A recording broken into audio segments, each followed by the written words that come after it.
I wanted to kind of give recognition and kind of awareness to those of you out there that may not be in my personal life directly, but definitely follow what I'm doing with Nomadness, and subsequently now what I'm kind of doing with Just at Zero out in Thailand. So I was on about a 2-month hiatus of Nomadness episodes. There was a really huge gap between, say, episode like 8, 9, and 10. They were all different time frames. And those of you close to me, or even semi-close to me, you know, via cyberspace, especially Facebook, kind of know. But for those of you that don't, I just needed to give a type of recognition to the fact that I wound up losing one of my closest friends in a very untimely and tragic motorcycle accident on June 17th, 2010. So this summer has been a roller coaster of ups and downs. After Rudy died, it was just like crazy. I went into this creative block, you know, and I was just in this weird bubble in my head where I couldn't really get anything out. It was hard enough just getting through the day and trying to get emotions out. And I'm doing this episode now because I didn't want to hit you guys with it, you know, with the next Nomadness episode after being on such a big hiatus. I wanted to finish India and then kind of give you guys an introduction into Hong Kong and me kind of making my way to Thailand. But I've been thinking about Rudy a lot, and I feel like now is necessary and now feels right for me to come out and talk to you guys about this. Rudy's 27th birthday is on September 30th, and that is part of why I've been thinking about him as much as I have, and why my emotions have been as, you know, up and down as they have been. And it's tough. He was my best friend all throughout college. Wherever I was, Rudy was, and vice versa.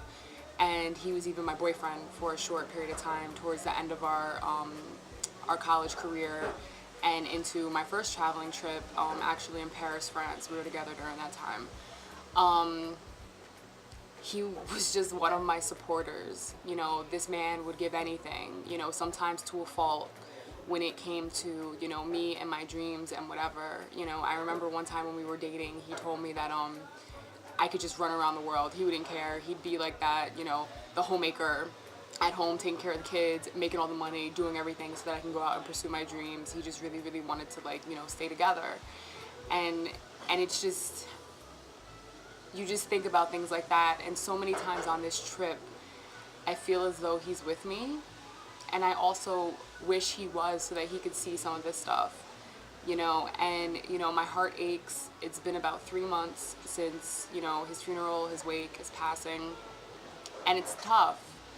And I visited his grave, and I visited the site of the accident in South Norwalk, Connecticut, twice before I left the States to come out to Thailand.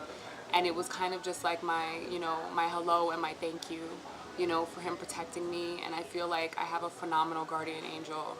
But there was a part of me that wanted to definitely let you guys know what I was going through and what I'm probably going to be going through for a while.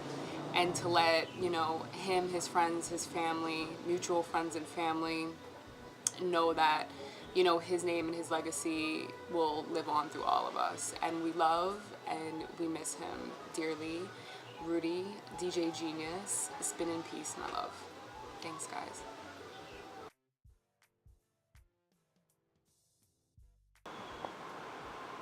This is what I'm staring at right now.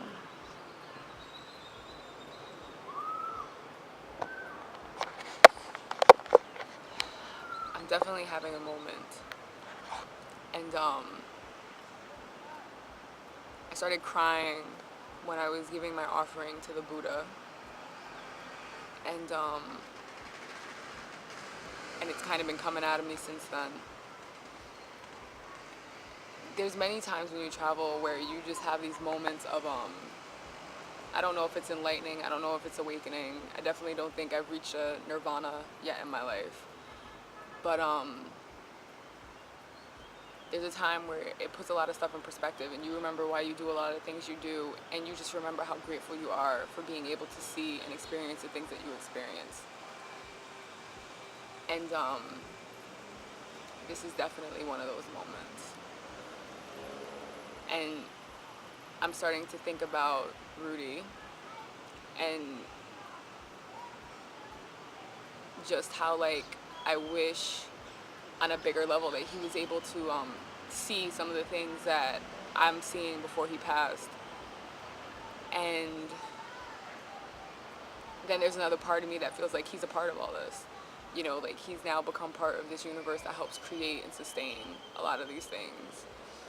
And then I think about, like, my friends and family back home, my boyfriend, you know, people who I try to explain my travels to and what I go through, and, you know, people that don't travel or they can't for whatever reason at this point in time, and they may want to, some may not think it's even possible, and, like, why I started my stuff with Nomadness. And I think about them, you know, and wanting to share this with them and wanting them to feel the inexplicable part of this that you can only really feel if you're here. And so on a bigger and smaller level, like, I want to be able to share this. I really, really, really want to be able to share this. And I can't truly put into words right now what this feels like.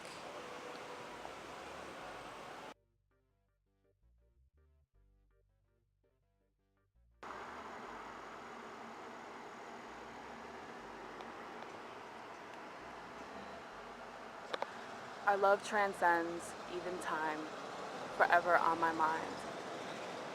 Your beginnings will continue on. Help us all in love to stay strong.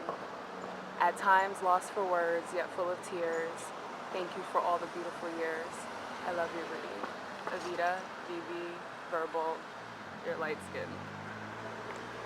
I miss you, sweetie.